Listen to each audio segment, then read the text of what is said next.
truly extraordinary it is for the federal government to refuse to coordinate with local law enforcement and government. Our state police regularly works with the FBI, the ATF, the DEA to go after gangs and gun runners and drug cartels. Under previous White House administrations, we regularly received notice and worked together on crime-fighting operations. This city has hosted major political conventions, flashpoint events like the NATO conference, and huge sports and entertainment coordination between all levels of government.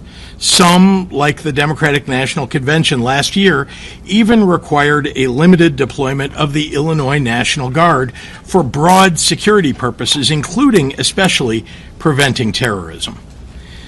For that 4-day event, there were conversations and meetings that began 1 year before the convention between my office, the mayor's office, the county board president's office, CPD, state police, the FBI, the Secret Service, and the Department of Homeland Security. The mayor and I were briefed at the highest levels of government, and we pledged unwavering support in the effort to pull off a convention that kept attendees safe and protected the rights of all citizens to express their First Amendment rights. The convention was a true success because of that collaboration. Fighting crime requires coordination. We have experienced nothing like that over the past several days and weeks. On Saturday, the head of the Illinois State Police received a phone call from CBP's Chief Patrol Agent, Gregory Bovino, indicating that ICE would be deploying to Chicago. It's the first outreach we have received from the Trump administration on this topic. Bovino was short on details and long on rhetoric. So in the absence of significant federal coordination, we've gathered information from unauthorized patriotic officials inside the government and from well-sourced reporters about Donald Trump's plan, which is to deploy armed military personnel to the streets of Chicago. I'm aware that the President of the United States likes to go on television and beg me to call and ask him for troops. I find this extraordinarily strange, as Chicago does not want troops on our streets. I also have experience asking the president for assistance, just to have the rug pulled out from underneath me when execution meets reality. I refuse to play a reality game show with Donald Trump again.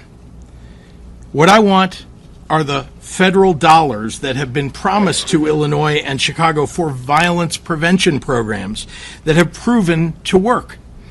That is money that Illinois taxpayers send to the federal government, and it's an insult to any and every citizen to suggest that any governor should have to beg the president of any political party for resources owed their people. I'd like to ask a question of my own, and it's one the press should be asking as well. When did we become a country where it's okay for the U.S. president to insist on national television that a state should call him to beg for anything, especially something we don't want? Have we truly lost all sense of sanity in this nation, that we treat this as normal? As I have done since becoming governor, I've been reflecting on my responsibilities to the people of Illinois. And one of those duties is to share with the public exactly what we know. In the coming days, we expect to see what has played out in Los Angeles and Washington, D.C., to happen here in Chicago. First, Donald Trump is positioning armed federal agents and staging military vehicles on federal property, such as the Great Lakes Naval Base. It is likely those agents will be with ICE, Customs and Border Patrol, the Department of Homeland Security, and other similarly situated federal agencies. Many of these individuals are being relocated from Los Angeles for deployment in Chicago. We believe that staging that has already begun started yesterday and continues into today. Second, unidentifiable agents in unmarked vehicles with masks are planning to raid Latino communities and say they're targeting violent criminals.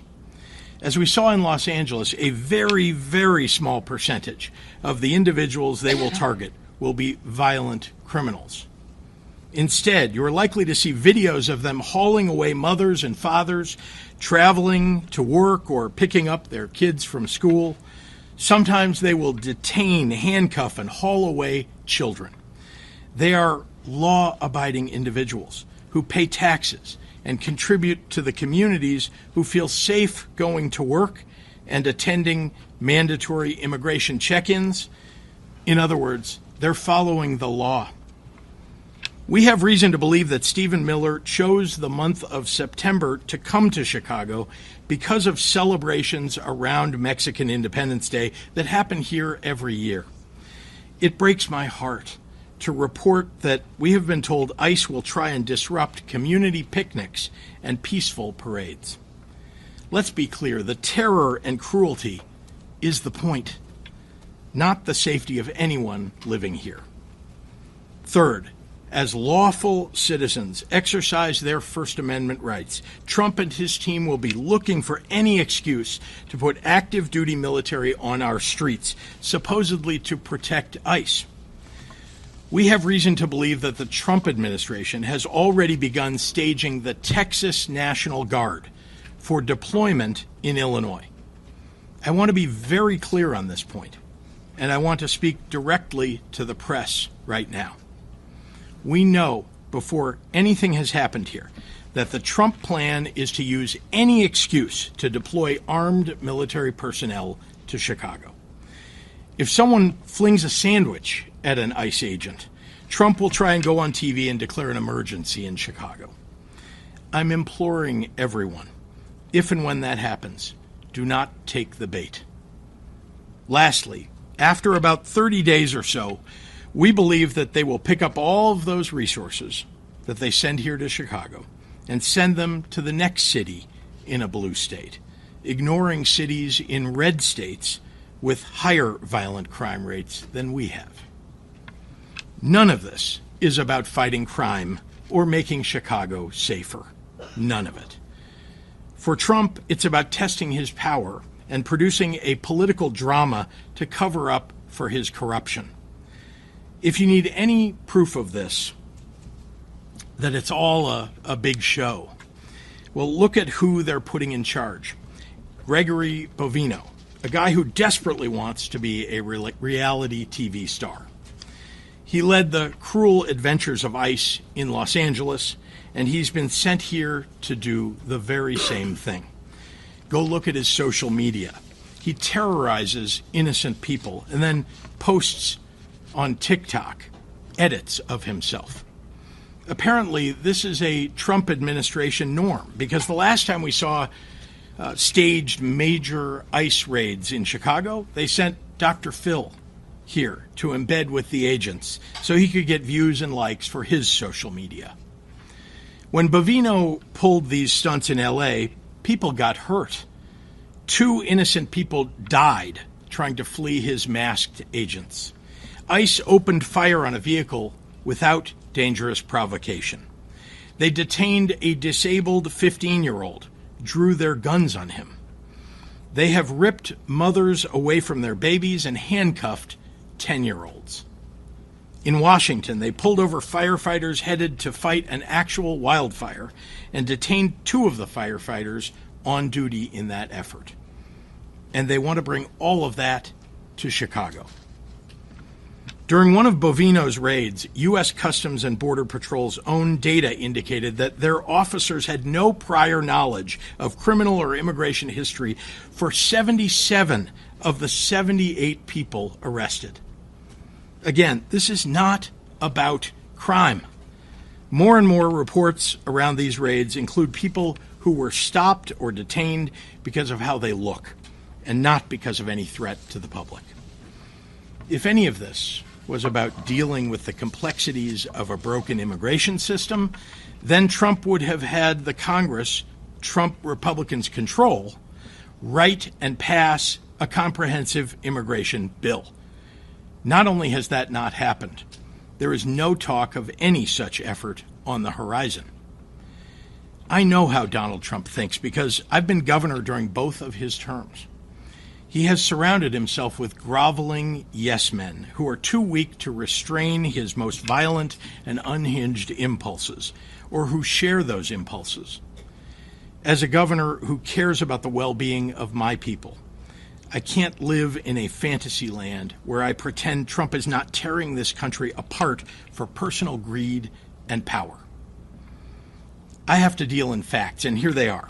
Crime is down in Chicago. Murders are down by almost 50% in the last 4 years. Shootings are down 57%.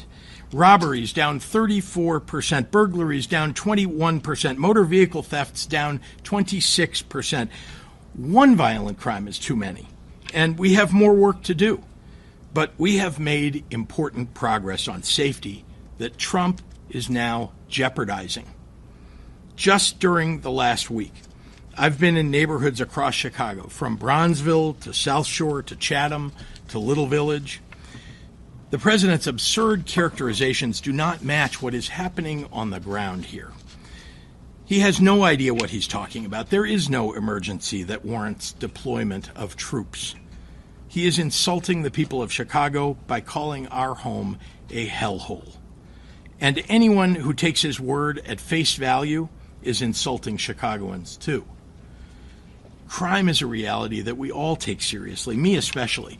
I've held the hands of grieving mothers who have lost their kids to gun violence.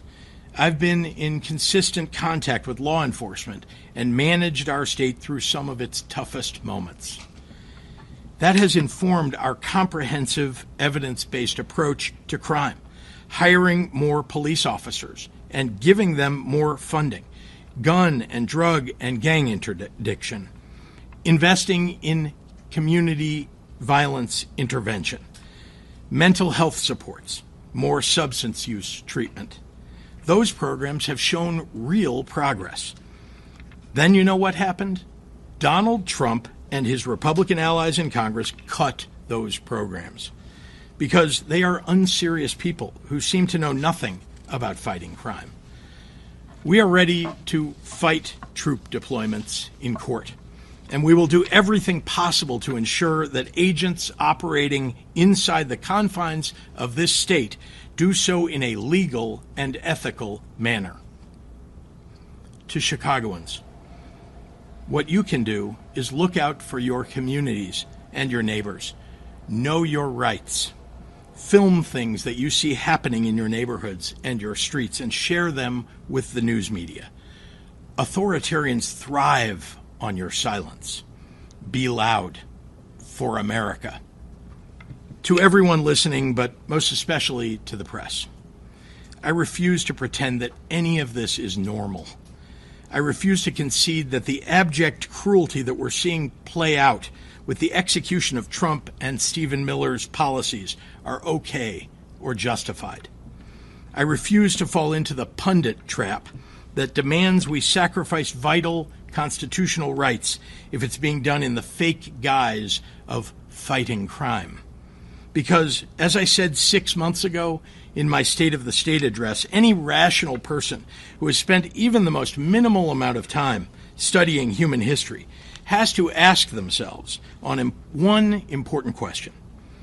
Once they get the citizens of this nation comfortable with the current atrocities committed under the color of law, what comes next?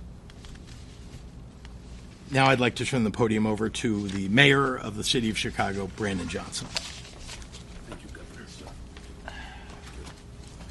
Thank you, Governor. Good afternoon, everyone. Good afternoon. Thank you, President Preckwinkle, Lieutenant Governor Stratton, for being here, and our Attorney General Raoul, and to the members of the press.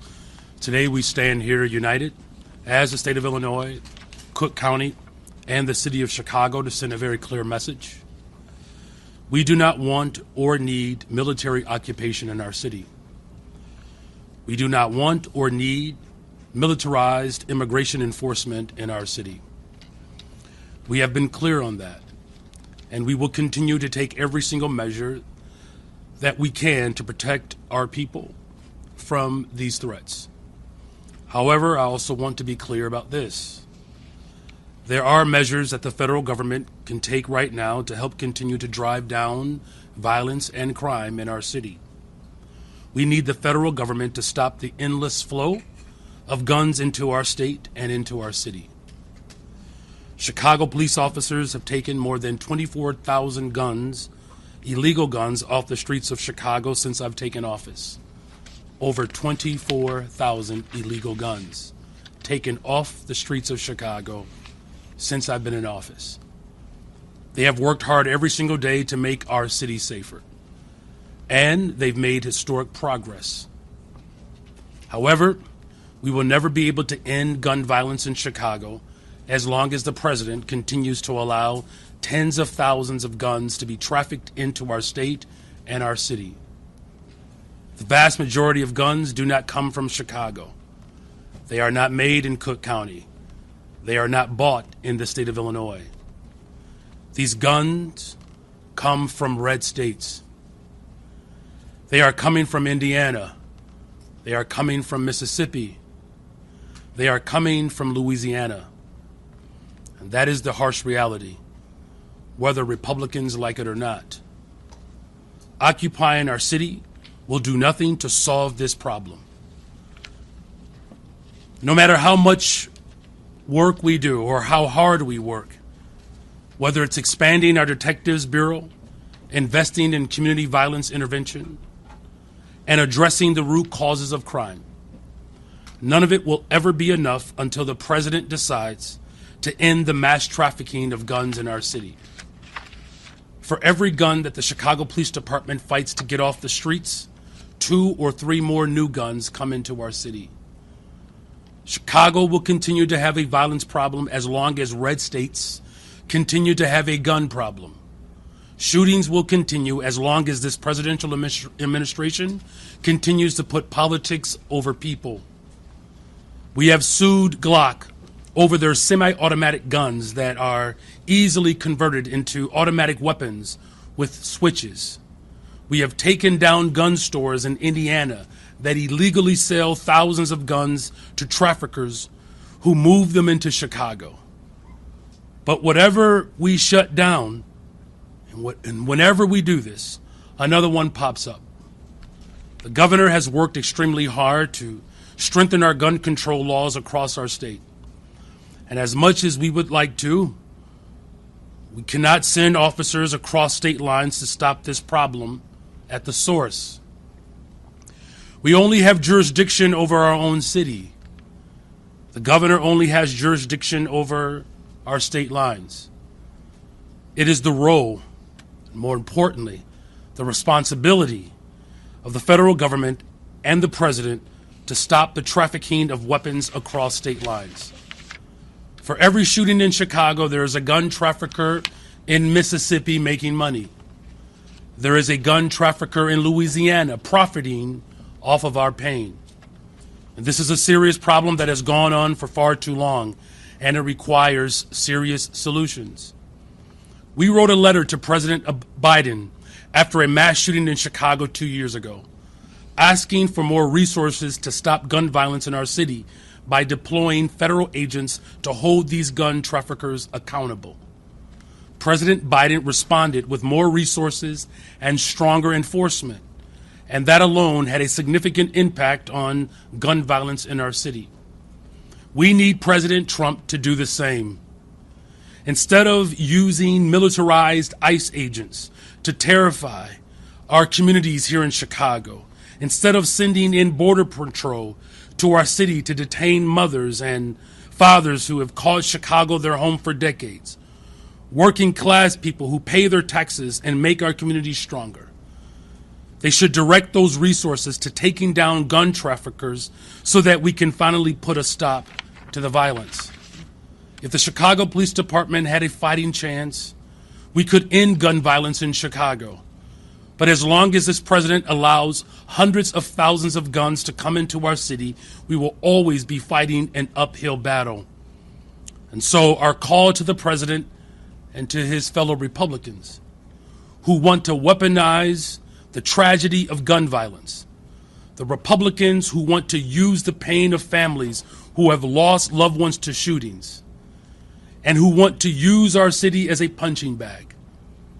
Our response is that they should get their own house in order before they say anything about the city of Chicago. We have done tremendous work with the Bureau of Alcohol, Tobacco, Firearms, and Explosives, ATF in Chicago. On August 4th, ATF worked with the Chicago Police Department to take 171 guns off the streets in just one action. They took 64 machine gun switches. These are devices that turn guns into automatic weapons, and they are almost always found on the scene of mass shootings in our city.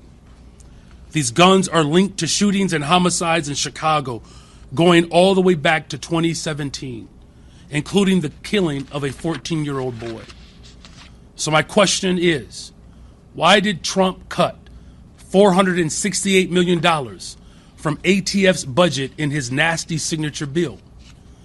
Why did he cut funding for the agency responsible for getting guns off our streets by almost 30%? Why did he cut 1,465 positions from an agency that is so critical to reducing gun violence? They cut funding from the agency that is actually stopping gun traffickers so they could increase funding for ICE and Border Patrol. I'm going to repeat that again so that it sinks in. Trump gutted the agency that actually catches gun traffickers just so that he could hand money to ICE and Border Patrol. This president doesn't care about gun violence.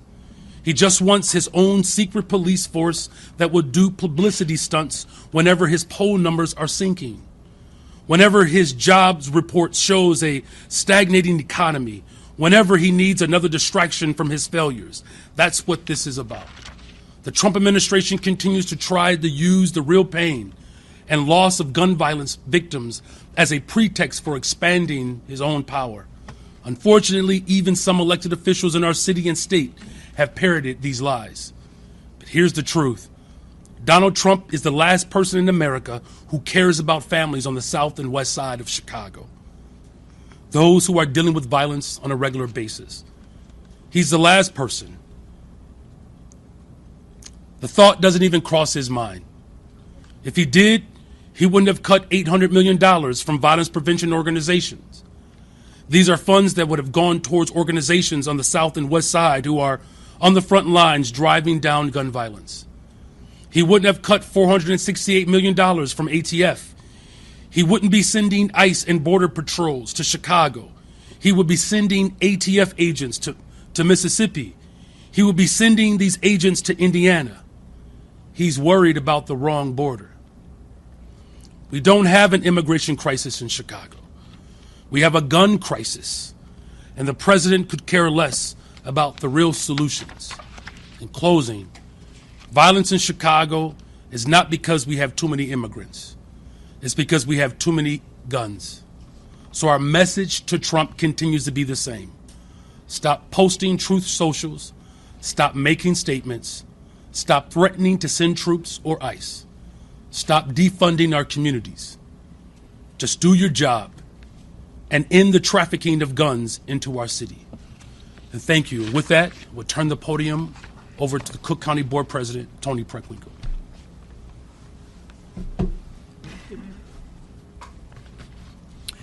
Good afternoon. Good afternoon. I want to thank all of you for being here today. Thank you, Governor Pritzker, Lieutenant Governor Stratton, Mayor Johnson, Attorney General Raoul, for standing in solidarity with the people of Illinois, Cook County, and Chicago. 4 years ago, leaders from the county, the state, and the city formed the Government Alliance for Safe Communities to collaboratively confront the gun violence crisis. This alliance works to maximize the impact of public funding, build cross-sector partnerships, and support organizations working on the ground to reduce violence. Together, we've made historic investments in community safety.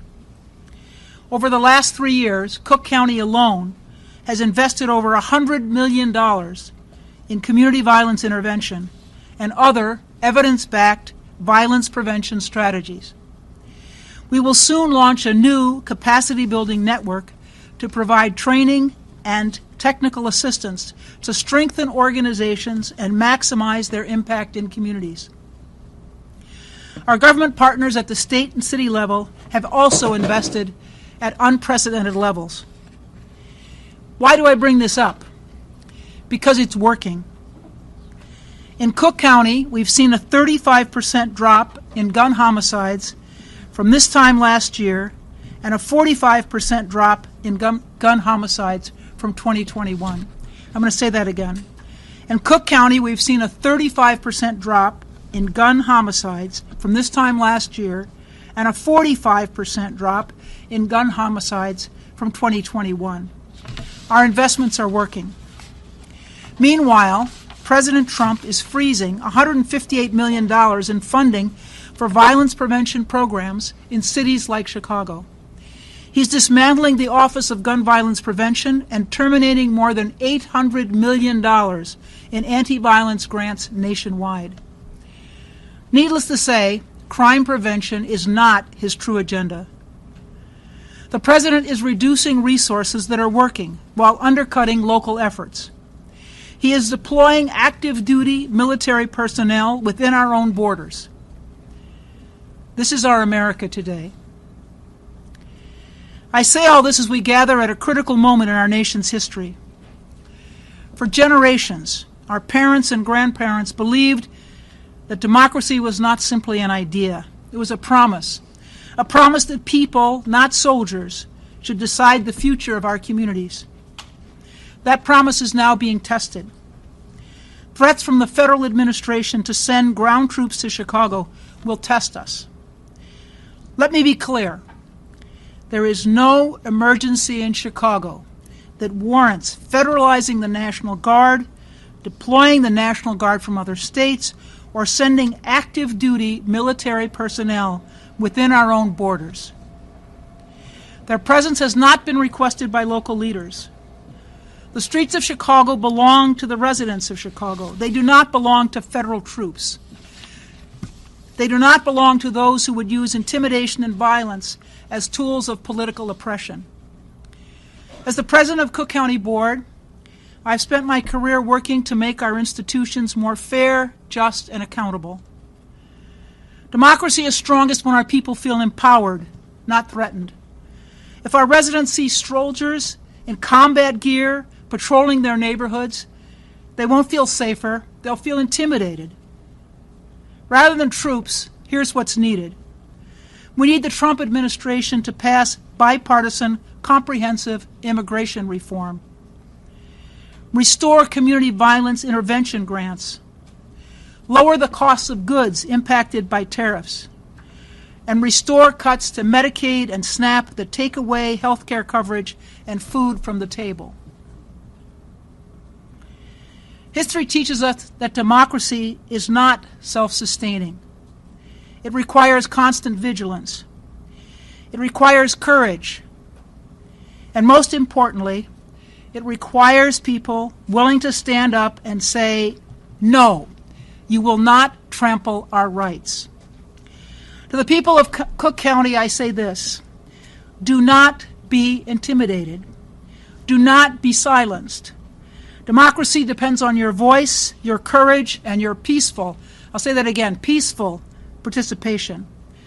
Stand tall, speak up, and remember that no troops, no weapons, no show of force is stronger than united communities that refuse to yield our rights. Chicago will not succumb to threats, and Cook County will not be silenced. I'd like to welcome to the podium the Attorney General of the State of Illinois, Kwame Raoul. Thank you, Madam President, Governor, Mr. Mayor, Lieutenant Governor. I'd like to repeat something the Governor said. We cannot, and not anybody in this room can be dumbed down to believing that any of this is normal. President Trump has been utilizing the notion that he and he alone can deal with crime in American cities. and his preferred tool in doing so is the American military. The problem with this approach is that it's both bad strategy and illegal. I won't deny on any day that we do have a serious crime problem in Chicago, as do American cities throughout the nation, in red states and in blue states. Recent mass shootings and reports of other crime are horrific.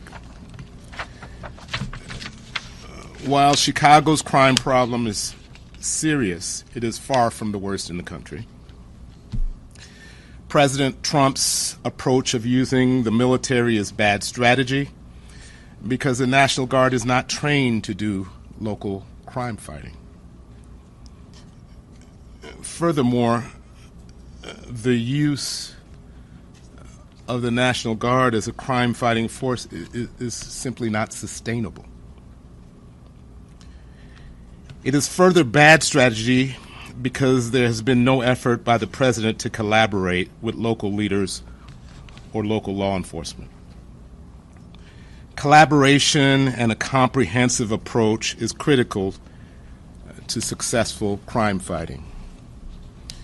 Since the outset of my tenure as Attorney General, I and other local law enforcement partners have worked closely with federal law enforcement partners, including the FBI, DEA, ATF, Secret Service, and others, to investigate and prosecute criminal activity in Illinois. This one-team approach to fighting crime, utilizing combined intelligence, experienced, well-trained agents and officers, and state-of-the-art technology has yielded great results. It, combined with the investment in community violence interruption and providing for victims of crime, has led to a significant reduction in crime. If President Trump wanted to contribute to fighting crime in Chicago, he would steer more resources to these federal agencies that are collaborating with local law enforcement instead of dramatically cutting their budget. If President Trump were serious about fighting crime, he would not be cutting funding to proven community violence interruption efforts. If President Trump were serious about fighting crime, I would not have to have sued him 2 weeks ago, sued the Department of Justice 2 weeks ago for threatening to deprive resources for victims of crime based on unrelated immigration criteria. If President Trump were serious about fighting crime, he would not enter into collusive settlement to put machine gun trigger reset back out onto the street, devices back out onto the streets. President Trump's plan is not only bad strategy, but it is illegal. The militia clauses of the United States Constitution give Congress sole authority to decide the circumstances that allow the president to federalize the National Guard. The 10th Amendment preserves state sovereignty to enforce state laws as they see fit. As recognized by Judge Charles Breyer today in California, the Posse Comitatus Act limits the federal government's ability to use the military for domestic law enforcement. Although the president does have limited, and I repeat, limited authority to deploy the National Guard to help federal law enforcement in specific circumstances, none of these circumstances exist in Chicago. We are not being invaded by a foreign nation. There is no rebellion against the federal government as there was on January 6th. There does not exist an inability to enforce federal law in Chicago. Federal courts are open. Federal criminal cases are being prosecuted and investigated every day. And as I mentioned, federal criminal investigations in collaboration with local law enforcement are taking place on a daily basis. The President has failed to establish that any of these prerequisites required by Congress through the Posse Comitatus Act exists. Let's be clear. The President's plan is not about fighting crime. It's purely performative. He wants to demonstrate a show of military force towards American citizens as we would only see in authoritarian countries like China, North Korea, or Russia. He is hoping to sow chaos by inciting out-of-control protests. Chicago, we have demonstrated that we can protest peacefully. It is imperative that we do not take the bait. Exercise your First Amendment rights, but do so peacefully without violence or destruction of property. I invite folks to visit my website, IllinoisAttorneyGeneral.gov, and review free guidance before you participate in protests. This administration frequently disregards our Constitution and federal law. In fact, the President has even questioned whether he has to comply with our Constitution. But we are here to say that no president can flout the Constitution, not here in Illinois. In Illinois, we care about the rule of law, and we intend to preserve it. As Governor Pritzker already said, there is no emergency in Chicago. I've been in touch with the governor's office and the City of Chicago Corporation Council, and we will not hesitate to take action to protect our residents if this administration breaks the law or violates our Constitution. And with that, I'd like to pass the mic to our Lieutenant Governor. Hello, everyone. I'm Juliana Stratton, and I'm so proud to serve as Illinois' Lieutenant Governor at this moment in history. Thank you to Governor Pritzker, Mayor Johnson, President Preckwinkle, and Attorney General Raoul, and everyone standing here together preparing to defend our people. I've dedicated my entire career to creating safer communities across our state. As Lieutenant Governor, I lead councils and initiatives focused on addressing the root causes of violence and delivering peace. I've had countless conversations with people who have been impacted by crime, and I can say, without a shadow of a doubt, that no one, absolutely no one, has ever asked to militarize our city. This performance by Donald Trump and the puppets in his administration has nothing to do with eliminating crime. This con is about power, control, and fear. Trump is weaponizing federal agents against vulnerable communities in an effort to scare us all. When we see our neighbors snatched from the sidewalk and peaceful residents thrown into unmarked vans, it will hit a nerve, and it should. But he is banking on the heartbreak any decent person would feel watching this abuse so that he can manipulate tensions and further his power grab by sending actual soldiers into Chicago. The Pritzker-Stratton administration has been working closely with community and advocacy organizations to prepare resources ahead of this invasion. And while we can't take the fear of this moment away, we can help equip you to face whatever comes next. If you or someone you love aren't sure what resources exist for immigrants in our state, I want you to go to IllinoisImmigrationInfo.org. Let me repeat that, IllinoisImmigrationInfo.org. On the front page, there's a red button that says Learn Your Rights. That takes you to a complete Know Your Rights toolkit where you can access specific guidance for different scenarios. Also on that front page is a red button that says, Get Legal Help. If you or someone you know needs an immigration lawyer, this page has resources for finding representation. IllinoisImmigrationInfo.org also offers a family emergency plan template so you and your family can make a plan together before anything happens. And if you do end up facing an immigration emergency, call the Family Support Network hotline at 1-855-435-7693. There are translation services available and people ready to help.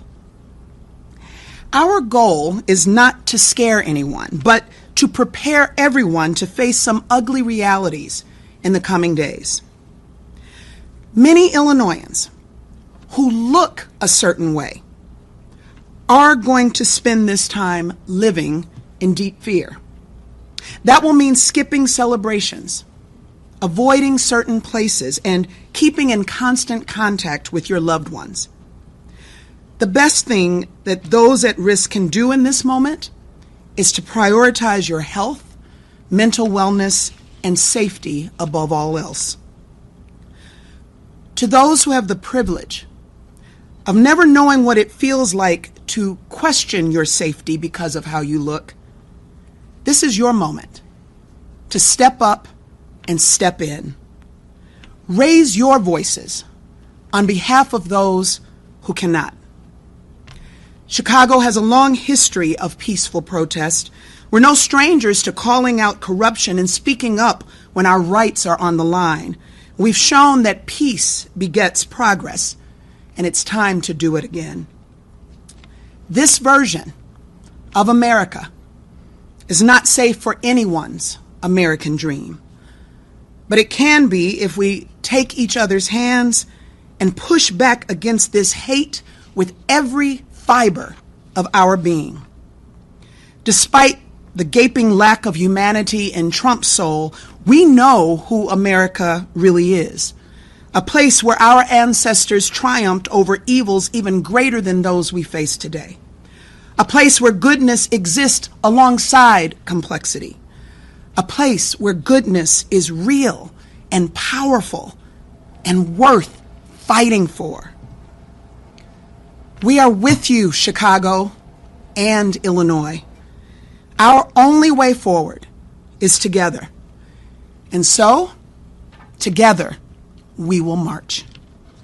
With that, I will ask Governor Pritzker to come back to answer questions from the media. Thank you. Rose. Could you explain where your intel comes from related to the Texas National Guard? Because sources in the Texas governor's office just told my colleagues that that's not accurate. Well, good. Keep asking. And let's be clear, I'm not going to reveal the sources. These are people who are patriotic Americans who either work in the administration or work in the various branches of the military who've been willing to share what they know with us. Governor Pritzker, Jose Luis Mendoza Gonzalez, an illegal alien, has been charged. Say that again. I'm sorry. I'm sorry, I was asking a question. You're being disruptive. Please stop. Are you projecting any type of fiscal intervention in case there are raids in Latino communities? Like physically intervening? We're not asking any of our law enforcement to interfere with the federal government agents that are coming. We are suggesting that there are people who no doubt will be deeply concerned about this, citizens, residents of Chicago, who will speak out, who will film situations that occur and make sure that they're known to the media and that they get known to the rest of the American public. Sorry, check. Mendoza Gonzalez. You responded to one part of what the president said in the Oval Office, but he also said, when asked about the National Guard in Chicago, said, quote, "We're going in." Can you respond to that, and can you tell us, are there any plans for a preemptive lawsuit? Well, there's no such thing as a preemptive lawsuit. If something occurs that trips the wire that allows us to go into court, and I'll just look at the Attorney General when I say this to get his confirmation, we absolutely will go into court, but that hasn't occurred yet. His comments aren't enough to trigger that? we're going in is not enough. No, we don't know this particular factual basis that he would be suggesting to federalize the Guard, and so we have to be able to respond to facts, not predicting what he's going to be relying upon and what they're going to be doing specifically. And sorry, just to answer the first part of your question, yeah, he said they're sending in troops. I just confirmed for you that we had heard that already, and so we knew that. I want to make sure that whenever we have information, that we share it with the public, make sure that they know, because they need to protect their own rights. Chris. Can you elaborate on the information that you used at the beginning of your address about things that are going on right now, mobilization that's underway right now? What specifically is underway right now? Well, we're aware from some media reports, as well as from reporters who have pretty good sources, that they, in fact, have gathered ICE agents and military vehicles, and that there are more ICE agents that are on the way. And again, many of the people who are coming seem to be coming from Los Angeles and having been part of that raid. So if you want to look at what it is that they're planning to do, you could just look at what they did in Los Angeles. Paris. Mayor, can I ask you? Is Mayor Johnson Mayor, allowed wait, to answer sorry, questions? I'm sorry, Mayor, can you, will the Chicago Police Department, will the superintendent be authorized to actually arrest federal agents that violate municipal code now on masks and identification? Which you've already seen with our executive order. We made it very clear what the distinction has to be. The local police department's responsibility is to protect the residents of the city of Chicago. That's what their role is. That's what the responsibility is. That's what they'll maintain. The whole point of this is to, ensure that all of the residents across the city of Chicago understand and know the distinction between what the federal agents are engaged in the role of the local police department. If these federal agents decide to work against what our local authority is, we'll use every single tool that is available to us. If you look at the ruling that just took place in Los Angeles, it actually cites what my executive order had already exposed. Mayor, this is why are violent criminals allowed to wear masks in Chicago, but you don't want the ICE agents to wear masks? Oh, I'm sorry. Could you please call me? No? Do you think this weekend was a setback? Well, look, every time someone is shot, every time someone loses their life to violence, it's a tragedy. My heart breaks every single day when these tragedies occur. But as far as the work that we are doing to drive violence down in the city of Chicago, it's why I'm even more committed after a weekend like the one we just experienced. The fact of the matter is that we have illegal guns that are being trafficked in our city. That's the problem, right? We have done everything in our power locally, getting guns off the streets of Chicago, revamping our detectives bureau. We have a clearance rate of 76%, so we're solving violent crime in Chicago. And look, these are my neighbors. Right? These are my neighbors. I wake up on the west side of Chicago, and neighborhoods across the south side of Chicago have dealt with violence for 60 years. The progress that we are making doesn't mean that we stop. There's more work to do, and I'm going to continue that work. Mayor Johnson.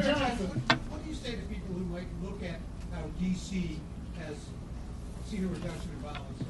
And those who might wonder, had the Guard been here this weekend, 58 people might not have been shot and 8 of them might not have been killed.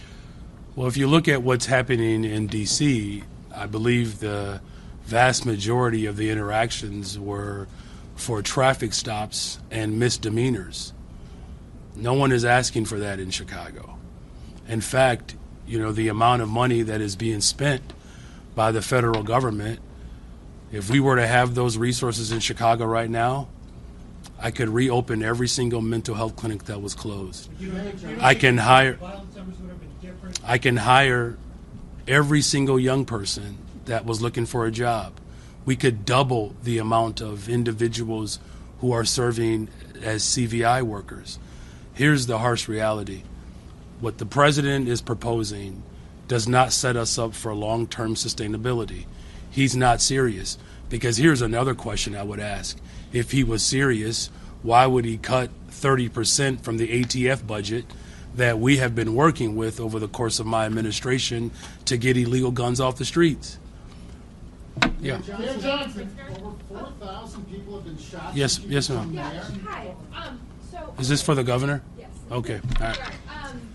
You mentioned that you have been concerned that this was targeted because of Mexican Independence Day festivities. Can you speak to any precautions that you're advising for those organizations that are planning those events, or any kind of conversation that you're having? We're learning more about it. It's been mentioned as some of the aim of Stephen Miller. I have not heard that yet from ICE, but we know that what Stephen Miller wants to have happen with ICE is usually what happens. So we're deeply concerned about it. No doubt the mayor, our state police, our CPD, all are going to be on guard, thinking about how do we preserve the lives of and the livelihoods of and protect the people of the city of Chicago in a circumstance where they're simply celebrating their heritage. They shouldn't be interrupted in this way. This is an aim of this government. They don't actually care if you're here and undocumented. They just care if your skin color is a little off of theirs and that you're Latino. They're going to just target you without knowing anything. By the way, does anybody in this room walk around with citizenship papers? I mean, really, none of us have citizenship papers on us. So the question is, they're going after these people, rounding people up, throwing them into vans without telling their families, without reading them their rights, taking them off the streets in masks, in unmarked cars. I mean, this is what's happening in the streets of the nation. And what we need to do is step back and ask, is this president following the law in what he's doing? Is ICE following the law? And all of us need to speak up and speak out about the assault on just regular residents who are following the law, who are going to work, paying their taxes, who've been around in our city for 10, 20, 30 years. We ought to be protecting those people. And if they want to celebrate Mexican Independence Day, they ought to be able to do that without being terrorized by ICE. Yeah, Olivia. Some weeks ago you called for mass disruption, fighting everywhere all at once. Today you said, don't take the bait if they're going to want to send in more troops. What exactly are you suggesting that Chicagoans do it or don't do? Just to follow up on the last question, are you suggesting that people change their plans for Mexican Independence Day and that sort of thing? Not suggesting anything about that. Certainly the Chicago Police Department, the city of Chicago that's hosting the Mexican Independence Day events will work with state police and others to determine how that ought to be handled. Sorry, your first question is just the focus from what I said a few weeks ago, or actually a couple of months ago. Yeah, guess what? People ought to be speaking out about what this administration is doing. I'm doing it from this podium, but people can go protest. People are holding up signs on street corners with their friends to protest. There are thousands of people, indeed millions of people, that showed up for No King's Day. I'm encouraging people to peacefully, have said that all along, megaphones, microphones, go to the ballot box. Those are all the things that I said. Let's be clear. And to the extent that people want to protest, they have that First Amendment right to do so. All I'm saying, as I said back then, is that you ought to do it peacefully and that you ought to make your voices heard. Governor, Thank you. Important question regarding